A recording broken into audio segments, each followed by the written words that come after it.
बिस्मिल्लाहिर्रहमानिर्रहीम। अस्सलाम वालेकुम। आज ही रेसिपी है गलावटी कबाब। मैं ये मटन के साथ बना रही हूँ। आप इसको बीफ के साथ भी बना सकते हैं, ये चिकन के साथ भी बना सकते हैं। आधा किलो मैंने बकरे का गोश्त ले लिया है बोनलेस, और उसको मैंने छोटे छोटे पीसेस में काट लिया है। अब मैं इसमें शामिल कर रही हूँ 1 चाय का चम्मच लहसुन अदरक का पेस्ट, नमक हस्बे ज़ायका और गोश्त गिलाने का पाउडर 1 चाय का चम्मच।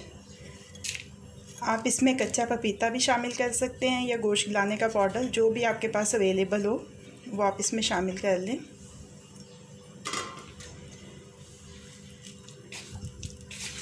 अच्छी तरह से मिक्स कर लेंगे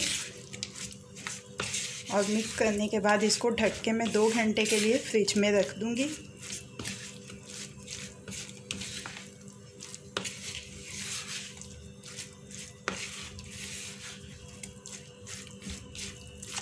ये देखें अच्छी तरह से मिक्स हो गया।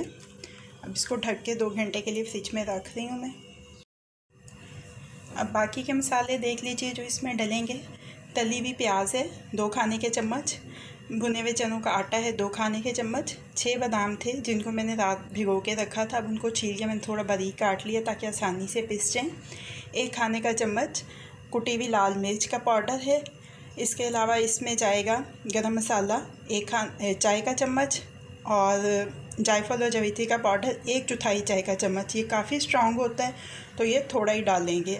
आधा चाय का चम्मच काली मिर्च का पाउडर, भुना हुआ कुटा हुआ ज़ीरा 1 चाय का चम्मच, ये मैंने इकट्ठा ही ले लिया है। 1/4 चाय का चम्मच दालचीनी का पाउडर। तो इन सारे मसालों को पहले ग्राइंड कर लेते हैं। ये देखें खुश्क मसाले जो हैं वो सारे पीस लिए हैं।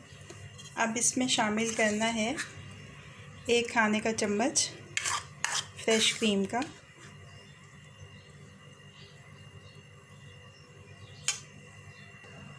1 खाने का चम्मच केवड़ा वाटर। अब फिर से इसको एक दफ़ा पीस लेंगे। ये देखें एक थोड़ा सा लिक्विडी पेस्ट बन गया है। ये मटन को जो मैरिनेट करके रखा था इसको भी 2 घंटे हो चुके हैं। अब ये जो पेस्ट तैयार किया है और ये मटन, इनको चॉपर में डाल के अच्छी तरह से पीस लेंगे। ये देखें ये अच्छी तरह से पीस चुका है। अब इसको एक प्याले में निकाल लेते हैं। कीमे पे प्याज की एक परत रखी है, इसके ऊपर एक दहकता हुआ कोयला, और कोयले के ऊपर थोड़ा सा तेल, और अब इसको ढक के धुआं देंगे तकरीबन 3-4 मिनट। तकरीबन 3 मिनट हो चुके हैं। ये कोयले को निकाल लेंगे इसमें से। एक दफ़ा अच्छी तरह से फिर से मिक्स कर लेंगे।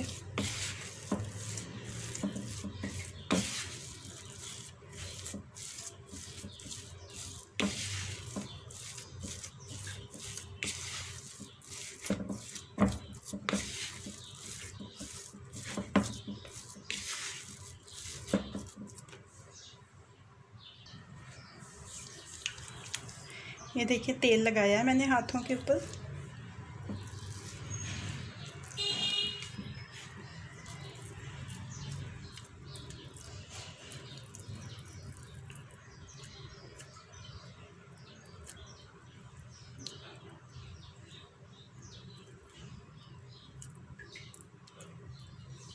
ये देखें छोटे साइज़ में बनाएंगे।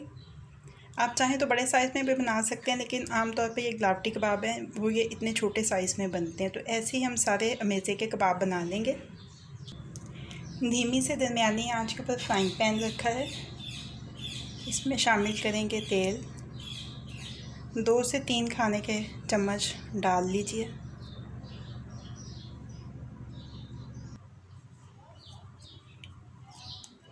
तेल गरम हो जाए थोड़ा सा, उसमें कबाब डाल लेंगे। एक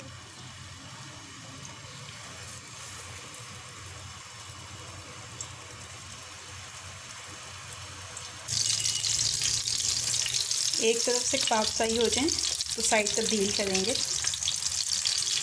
अगर आपने अभी तक मेरे चैनल को सब्सक्राइब नहीं किया है तो इस वीडियो के नीचे दाईं जानिब दिए गए सब्सक्रिप्शन के लाल बटन को क्लिक करके मेरे चैनल को सब्सक्राइब कर लीजिए और साथ दिए गए बेल आइकन के बटन पर भी क्लिक कर लीजिए ताकि हर नई आने वाली रेसिपी का अलर्ट से पहले आपको मिल सके। वीडियो को आखिर तक ज़रूर देखिएगा। आखिर में इसकी मैं प्रेजेंटेशन का तरीका और किस चीज़ के साथ सर्व करना वो भी बताऊंगी।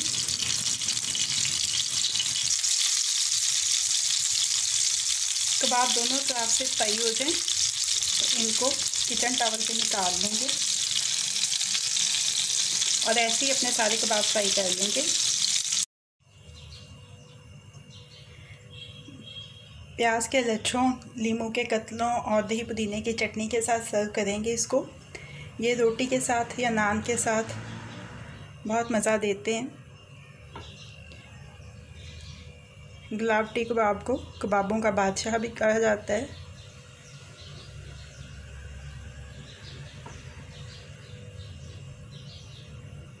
अगर ख़ास तौर पे तंदूरी रोटी के साथ हों तो बहुत ही मज़ा आता है इनको खाने का।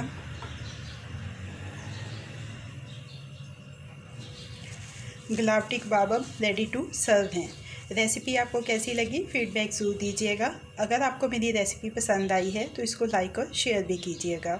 मज़ीद झटपट बन जाने वाली मज़ेदार रेसिपीज़ जानने के लिए मेरे चैनल को देखते रहिए।